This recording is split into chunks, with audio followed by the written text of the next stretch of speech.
Alright, so it's 2022, and if you've been paying attention to the Animanga industry at all lately, you'd know that it's been a pretty wild roller coaster of events, both good and bad. On one hand, we have multiple weekly manga that have been entering their final phases one after another, with big titles such as Jujutsu Kaisen, My Hero Academia, and most recently Black Clover. And while it is sad to see such a big lineup of successful series go after enjoying them week after week for so long, it's good to know that we still have some ongoing manga that still have a while to go until their last legs, and even some newer series that have been showing some great promise for the future, let alone the news of the return of one of the kings of shonen manga, Yoshihiro Togashi's Hunter x Hunter. Taking a look at the anime scene, it's also no surprise that 2022 has had an insane lineup so far of both currently airing and upcoming series. In terms of newer anime, we've had series like Akebi's Sailor Uniform, and the insanely popular Spy X Family and Dress Up Darling. But that isn't even scratching the surface, as we still have unreleased anime as well. Blue Lock Uzumaki and Lady and the Tramp, Chainsaw Man, just to name a few. Additionally, we have highly anticipated returning anime including To Your Eternity Season 2, Made in Abyss Season 2, Mob Psycho 100 Season 3, and of course another titan of the shonen genre, Bleach, with its final arc, The Thousand Year Blood War. And of course we have a whole slew of incredible anime movies coming as well. And while I am without a doubt excited for all this big news, it got me thinking. It made me take a step back and realize that there are loads of anime and manga that haven't received their fair share of well overdue recognition. Series that I and many others like myself can appreciate much more with the current influx of new content and Animanga fans alike. So in today's video, alongside myself, I've gathered 16 distinct personalities to assist me in recommending a batch of their favorite underrated and underappreciated anime and manga that I definitely advocate getting into if you're currently waiting for any particular series, or even if you have any time to waste. Of course, be wary, as some of the recommendations in this video will have slight spoilers for the initial phases of their series, and without further ado, I hope you enjoy the video, and viewer discretion advised. This is Eissen. Today I want to tell you about WonDance, a manga about hip-hop dancing written and illustrated by Coffee. Yes, that's his mangaka name, Coffee. My love for dancing is equal to the amount of passion I have for manga. So when I found this treasure of compelling character dynamics and beautiful artwork, I instantly fell in love with it. Kabo is someone who is always in harmony with his surroundings, and yet he finds his life mundane. That is until he meets Wanda, a classmate whose love for dancing is immeasurable. Kabo takes a leap of faith as he steps into the world of hip-hop with his inexperience and explores what is truly important for him and for the others. The manga is quite underrated, or more accurately underappreciated in my opinion, because it does not have an English release as of yet, which is quite unfortunate. But thankfully I can read Japanese, and I have read the 6 volumes released as of now. The story is inspiring with lots of compelling scenes, and I love the character relationships or dynamics played into this story. My favorite character is definitely Iori. The artwork department is not lacking as well, and Coffee Sensei has created beautiful panels that you might want to hang in a frame on your living room. There's good news actually, since Kodansha US is going to release the English editions around spring this year. WonDance is a beautiful blooming flower around other flowers of equal beauty. It might be overshined by others for now, but it will have its time in the near future. And I also recommend Sentai Daishikaku, also known as Ranger Reject. It's by Negi Haruba, the mangaka behind Gotobun no Hanayome, or the quintessential quintuplets. Check that out. Thank you, Tensa, for this opportunity. This is actually my first time collaborating with another YouTube creator, and I'm honored to be part of this video. Quick plug on my nearly dying channel, Eissen, and my Twitter account at @thisiseissen, where I post manga recommendations regularly. Once again, thank you and have a wonderful day. Sup fuckers, I'm Korosaki, I'm taking over this channel now. It has twice my subs, so I thought, yeah, I'm a steal. Anyway, I'm gonna introduce you to 2 underrated anime, starting with Revisions. Before I explain the reason this show is amazing, let's get one thing out of the way. It's a show with 3D animation. Now, hear me out. It might look bad at first, but after a couple minutes you do get used to it and will even praise the show for its animation. Okay, except the 3D crowds. You'll never get used to that. This show is basically 3D animation done right. Honestly, I've never seen a better anime in terms of 3D animation and quality. Now, let's get on with the story. This story is about Shibuya being teleported 300 years in the future, which then has become a dystopian Earth. The world is basically just wilderness, forest, a bit of ruins, and also revisions. Now, what are revisions? Basically, Elden Ring boss looking asses. The goal for the main characters is to get back to their original time. Pretty straightforward, right? Well, yeah, but it has a couple things up its sleeves, you see. I'm not gonna spoil though. What I can do is use references to give you an idea. It's a mix of Erased and Evangelion, but with the opposite main character.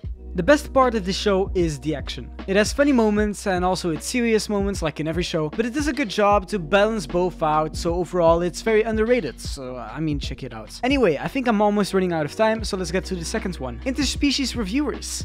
This show is underrated because it got suppressed by Mal. Unbelievable really. Like, why would they possibly remove it from the first place? Anyway, so this show is about a group of men that review sex brothels. The show takes place in a typical fantasy world with all the races that you can imagine. That also means innumerable sex experiences. So these dudes and the fallen angel, who really is both like dude and, you know, female, don't ask about his dick size. Why? Well, because it's canonically listed as immeasurable, because it's longer than the standard 30cm or 12-inch ruler. You're welcome for that info. Now crim dick sizes in my search history. So yeah, they review all sorts of places like Build a Bitch, yes, that's what it sounds like, they build a bitch, to slime monster intercourse. Very underrated. The humor is great, sex scenes are amazing, the reviews are very good, and if I had to choose which anime I would get isekai to, this is the one I'd go. Sorry Tensa, this video is so demonetized. Check me out though, at Korosaki, probably in the description if he's not a bitch. Yeah, so thanks for the opportunity, and yeah, see ya, ta-da!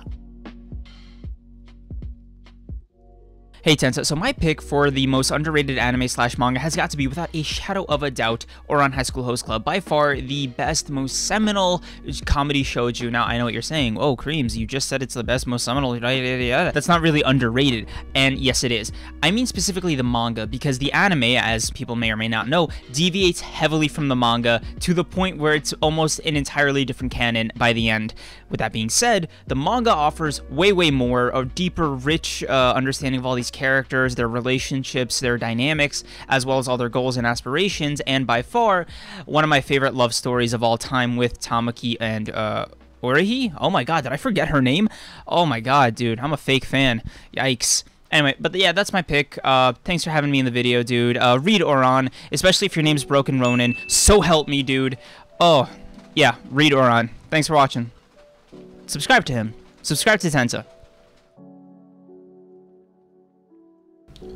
Birdy the Mighty Decode. Where can I even start with this anime? It has always been consistently in my top 5 ever since I was roughly about 9 or 10ish years old and it was on Netflix. I am currently 20 years old and it still has not moved a single spot. And there is a good reason why I have it there. So let me just explain the gist for you. Birdy the Mighty is a series about a galactic police officer named Birdy, who obviously does her job to hunt and take in criminals and put them into justice, right? But in an attempt to pursue a criminal on Earth, she ends up killing our main character, or should I say our other main character. And then this part is where the story actually begins, because once she ends up killing him, quote unquote, they must share one body. But you know, as in every gender bender kind of anime, generating 2 lives with one body is not the easiest task. Now I know gender benders don't get the best rep for being the best stories, but trust me, Birdy the Mighty is a great watch and you will not regret it. I'm telling you now, especially with the amazing animation that it has. Despite coming out in 2009, it has some better animation than some of the anime we have here in 2022, which is ridiculous. It rivals some of Ufotable's work on Demon Slayer and Fate, and even some of JJK's and amazing fight animations, even though it came out all in 2009. And I'm not gonna sit here and forget, like, the opening and the ending songs just aren't good. Trust me, all 4 of them are good. 2 openings, 2 endings, and I can't say any of them are bad. So that is basically my story on Birdy the Mighty and why I love it so much. My name is Doofy, and today I'd like to recommend the manga My Broken Mariko, a 6-chapter psychological drama written by Wakahiroko. Now, one of the main reasons why I'm recommending this work is because not only does it have an all-around well-crafted story, but it falls under a demographic that a lot of manga fans kind of write off, that being josei, the more mature female demographic, the kind of seinen equivalent to shoujo. Now, given its relatively short length, I run the risk of spoiling you guys if I say too much, but I will lay out the most basic premise. The story follows our protagonist Tomoyo as she essentially deals with the suicide of her best friend. Now, there are a few things I think this manga does incredibly well. For one, it slowly reveals the kind of backstory as to why Mariko inevitably did kill herself, and as our protagonist comes to terms with each of these developments, she is kind of being more critical of herself. Why didn't she pick up on all these cues? Why didn't she do more to help? And so the way she kind of copes with all of this new information and these realizations is done very well. There's a kind of realistic quality to the thought process that Tomoyo undergoes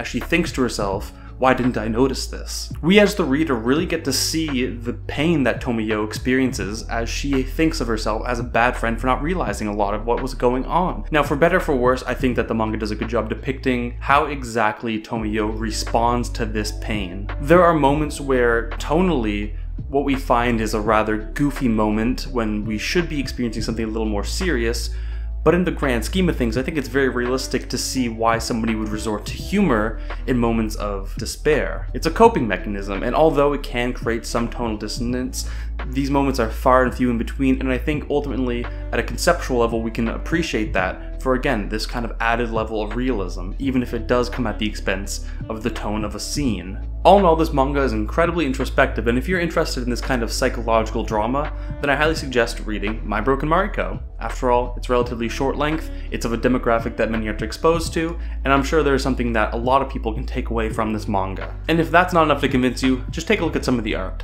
This shit is beautiful. So thank you Tensa for having me on your channel, I really appreciate it. You can check me out at YouTube at mynameisdoofy, likewise on Twitter. Otherwise, enjoy your day, people. This manga has been hot and killing it out of the water. What I'm talking about, Dandadan. It's one of the most underrated manga in this new generation of manga, and I don't feel like people are giving this manga enough attention. If you like Chainsaw Man, so maybe you will like this manga too. They're kinda similar in a sense. So if you didn't know, the creator, Tatsuo Yukibonu, was an assistant of Takatsuki Fujimoto, the creator of the legendary Chainsaw Man. So what is this all about? Well, to sum it up, basically, our boy Ken was being bullied, but he was saved by Momo's kindness. And our boy Ken, he's kinda out there. Proceeds her to tell her about his supernatural conspiracy theories, aliens, ghosts, stuff like that. And so they together visit an abandoned tunnel, stumbling upon aliens and ghosts. And that's where it all begins. From that, even more crazy shit happens, like a giant crab chasing them and a super granny, I guess? This manga is new and super good, and this manga felt like Chainsaw Man, but kids' version of Chainsaw Man.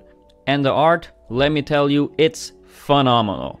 Really, like everything in this manga, and it's only got 50 free chapters, so you can get pretty caught up with it pretty fast. So yeah, peace out. Hello, it is me, Nooberton, the king of cute girls doing cute things anime, and today I will give you a suggestion of a cute girls doing cute things anime, like you may expect.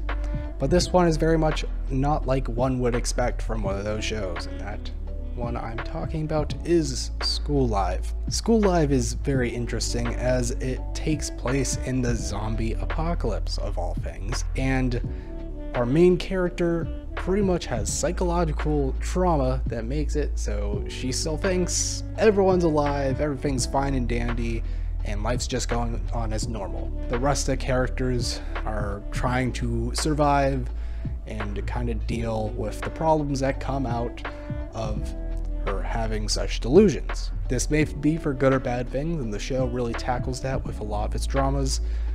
The characters, it's a very small cast and it's very lively, and I think the number one highlight for the show I really have to give is its reveals and how it sets its atmosphere for them. Generally for its horror atmosphere, it is absolutely stunning when it is really trying hard to get that horror in. I think it is perfect in that regard. And as well, its reveals, be careful when looking up things about the show, you may get spoiled. These reveals are big and they hit like a truck, and I think they are great, especially for the fact that they are perfect in their predictability. Some things just are hard to predict completely and they just kind of come out of nowhere and they don't feel satisfying, and then some are so easy that you knew it immediately and you kind of just blank past all the things in between it. But these reveals I think are perfect, as for when I was watching it, I would figure them out right before it revealed it, and I got that satisfying feeling by being like, I knew it, holy crap, even though if it was just like 2 seconds before I actually said it. I think that's very satisfying feeling, very rewarding when you're watching, so that bit of joy will make you enjoy the show a little bit. If you need a complete narrative, you can go for the manga. It's a complete narrative, but its atmosphere setting isn't as great as the anime is. Both have good qualities to them over the other. I would suggest both, honestly, but you could choose however way you want to go about it. That's all up to you. And that's it. Thank you, Tensa, for having me on, and on to the next person.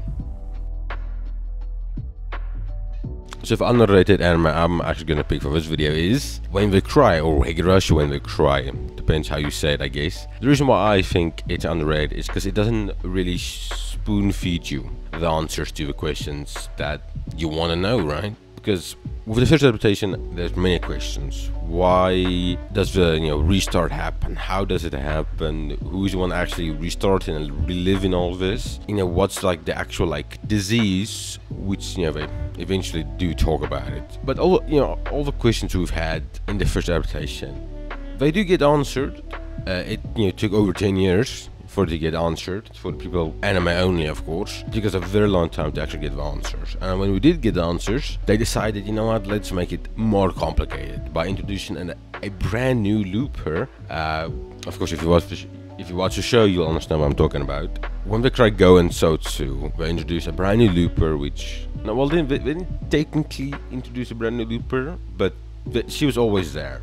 But in the 2 recent adaptations, they actually explain a little bit more about how the second looper came about, why the second looper is doing what they're doing, and it's such a vast, it's complicated, that's the thing. It's complicated at first, but if you watch all the adaptations, then you'll actually understand the story. Now, yes, it's 100 episodes, so of course watch it. This is why I think it's underrated. Another point why I think it's underrated: the way all of it fits in, the way the first looper fits in, the way the second looper fits in with the story, the way some of the other characters fit into the story, some of the actual guardians, I'm gonna say guardians for this, the way everything fits into place. All of it was already set up with the first few adaptations, and with the recent ones, they actually showed us how it happened, how it started, and how it ended, basically. I don't know, it's difficult to explain for people that haven't watched it, but this is why I think it's underrated. I think that my number one underrated anime would have to be Steins Gate. This kind of may be an unpopular opinion, but I actually am a huge sucker for stories that involve time travel or foretelling the future or changing the past or things like that nature, and Steins Gate is probably the best example I can think of this. I heard it said once that the measure of a good time travel story isn't how much it makes sense in our world, but how much it makes sense in their world. That's kind of a complicated way of saying Like, do they stick to their own rules that they set up for time travel? And Steins Gate has the clearest, most logical explanation of time travel I think I've heard of, and they stick to it like glue. So at each point, you know the stakes, you know how they can change the past, how the past could affect the future, so on and so forth. And the story develops into kind of a, well, I'll let you guys see how the story develops, but it's somewhat of a mystery, it's somewhat of a detective story, and overall it's just really good. It's one of those like smart shows, and what I mean by that is it's sort of like Death Note in that you watch it and there's no superpowers or anything, but it's a lot of mind games and a lot of thinking of how to solve issues with your brain rather than with your fists. And on top of all that, the cast is just really good. It has easily one of my favorite protagonists of all time, Rintaro Okabe, or Hoen Kyoma, and it also has easily one of my favorite female characters in all of anime, Christina. Something else of note that I think makes Steins Gate stand out from other anime is the color palette. It's this really drowned, washed out white colors, which really make it feel like you're in this dystopian sci-fi world, even though you're on Earth, if that makes sense. And the soundtrack is really good.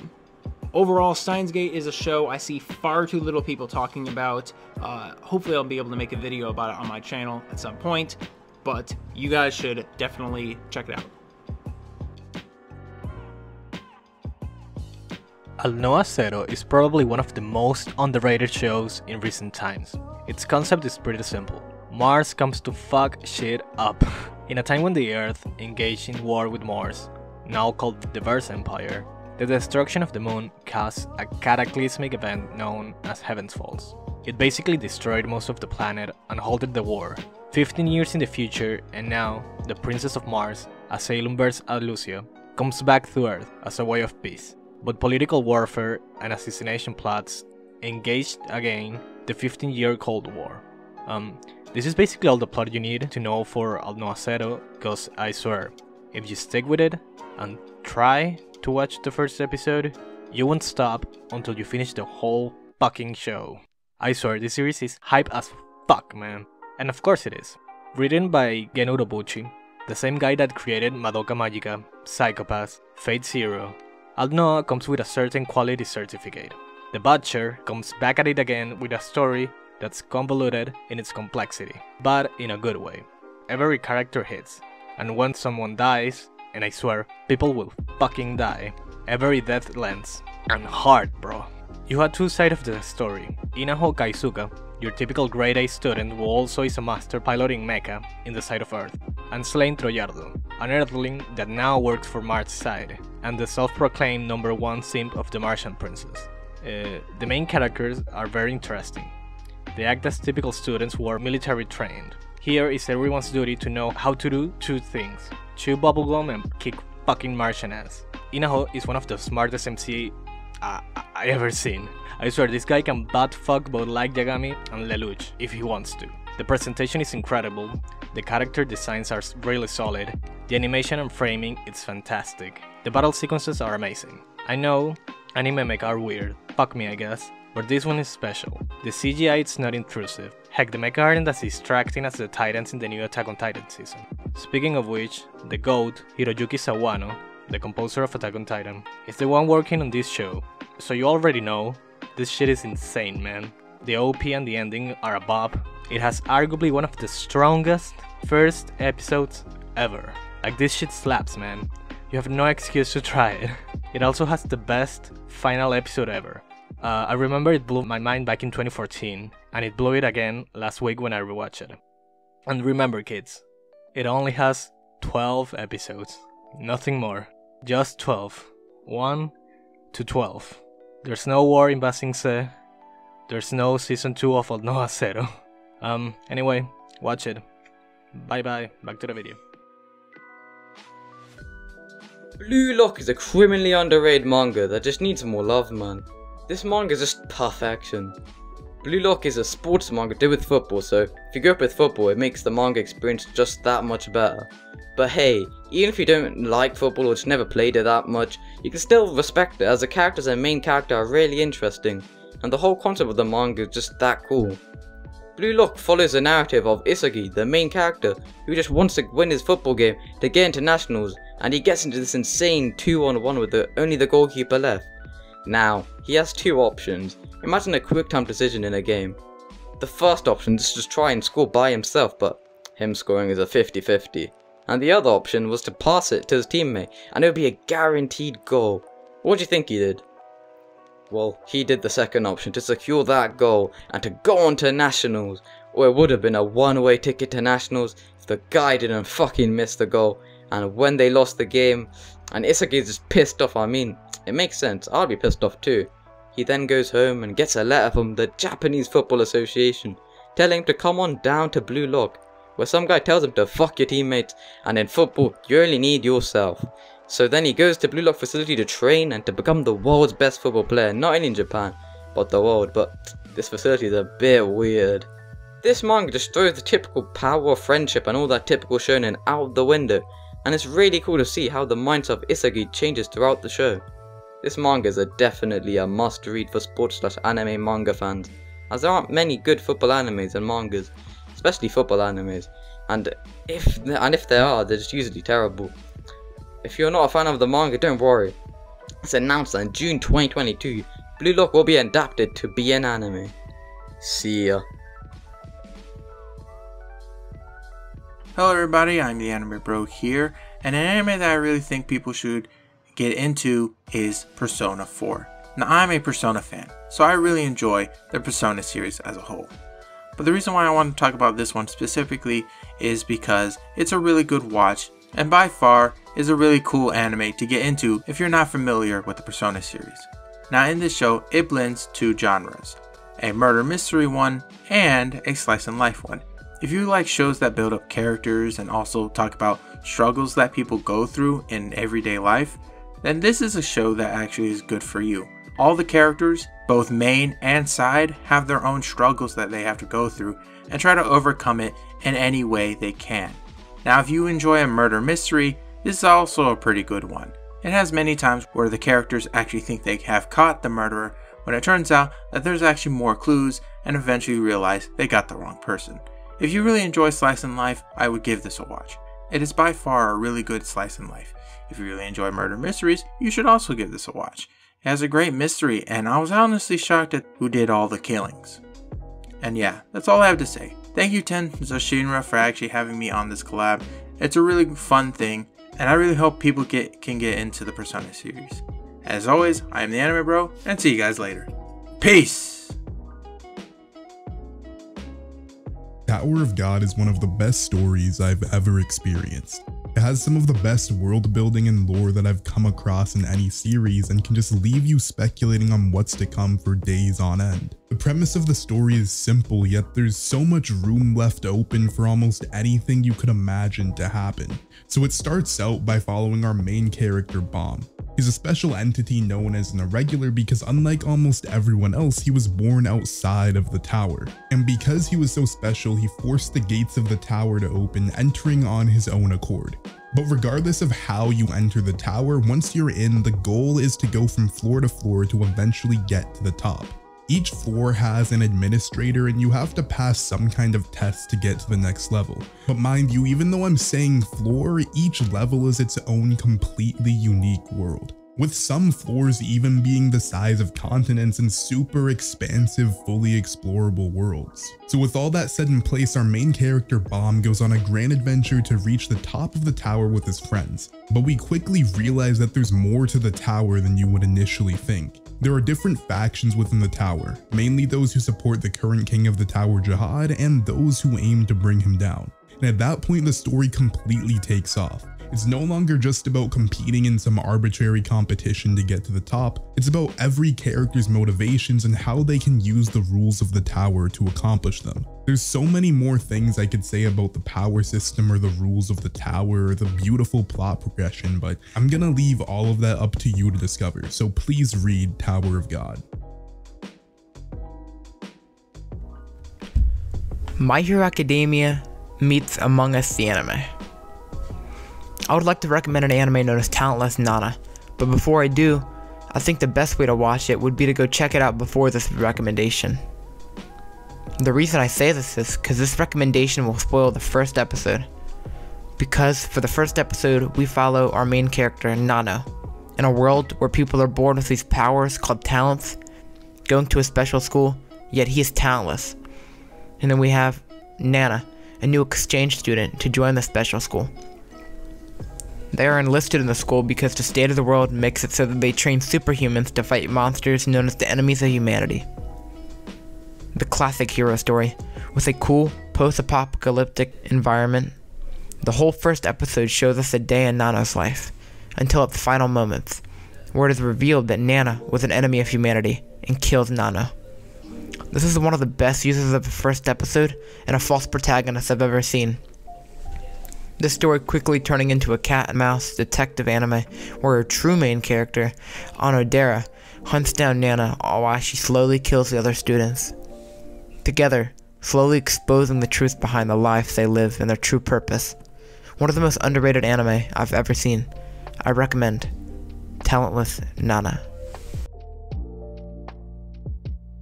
Jagaaan is an underrated seinen story about a cop who absolutely despises his life. He hates how boring and predictable everything in his life is, from going to work and then going home to meet his girlfriend, soon-to-be wife, and then it just repeats over and over again. So one day, a shit ton of frogs come down from the sky and give people powers based on their deepest desires. Jagaaan, the cop, has always wanted to finally shoot his gun, and so on a train, after being harassed by a weird mouth monster, his hand turns into a gun, starting his incredibly weird adventure to becoming a hero. Jagaaan has incredible art, compelling themes, boobs, an incredible antagonist and MC, as well as an amazing sidecast. It's ongoing as the translation is a bit slow at getting out chapters, but Jagaaan is already an incredibly fun ride. K-Project in simplest terms is one of the most interesting experiences that I've had with an anime. Like many series I've watched over the years, it's an anime that I started on a whim, but ended up leaving a really great impression on me. The series is an action/science fantasy with hints of mystery to it, especially in the first season. And it follows a boy named Yashiro Isana, who initially lives his life pretty regularly until one day he's caught up in an ongoing war between 7 different clans, each taking a different color and coming for his life. He's mainly at odds with the Red Clan due to a certain something that he's accused for. But ultimately he spends a large portion of his time trying to piece things together, as he isn't even sure how things became this way in the first place, seeing as he has amnesia up until a certain point in the past. One of his first pursuers, a member of the colorless clan named Koro was originally also after Yashiro, but remembering the wisdom of his former mentor, decided to give him a chance to prove his innocence, and the two become acquainted as they search for the truth alongside a girl named Neko who can transform into a cat. From here there's a lot more info, so to avoid spoiling anything, I'll just leave the summary at that, but overall, the series has plenty elements that keep you glued to the screen and wanting more after each episode. The art and animation is amazing despite being a bit of an older series released back in 2012, and I love the saturated look that it has. The soundtrack is absolutely incredible, one of the best that I've ever heard, and it kinda makes you feel as if you're watching an anime straight out of the early 2000s. And speaking of art, animation, and soundtrack, it goes without saying that the openings and endings of this show are incredible. The songs are great and so are the visuals. You get these really dynamic angles and scenes for the opening, and the visuals of the ending are also really great for reasons. These same reasons can, in fact, be found throughout the show if you just so happen to be wondering. The characters and the relationships are great, and it gives a lot of priority to side characters, not focusing too much on the main cast at all times, which is great depending on the type of story you're consuming. Overall, it's just a really fun show that I think you should get into. It's pretty surprising how little people talk about it considering everything it has to offer, but if you guys want to hear more about it, just let me know and I'll consider making a video on it. And that about wraps up the recommendations for this vid. Hopefully you found some anime or manga that you took interest in and plan on getting into soon. I know this video definitely turned out a bit long, so I'll keep the intro short and let you get on with your day. But if you liked the video, go ahead and leave a like, maybe comment if you want and let me know if you plan on getting into any of these series, or if you've already read or watched, then let's hear your thoughts on them without spoiling, of course. Definitely going to be getting into some of these myself. Also consider subscribing as well. Just hit 100 subs, so huge thanks for that. And we're now on the road to 200, so it would mean a whole lot. But as always, this has been Tensa. Stay easy, guys.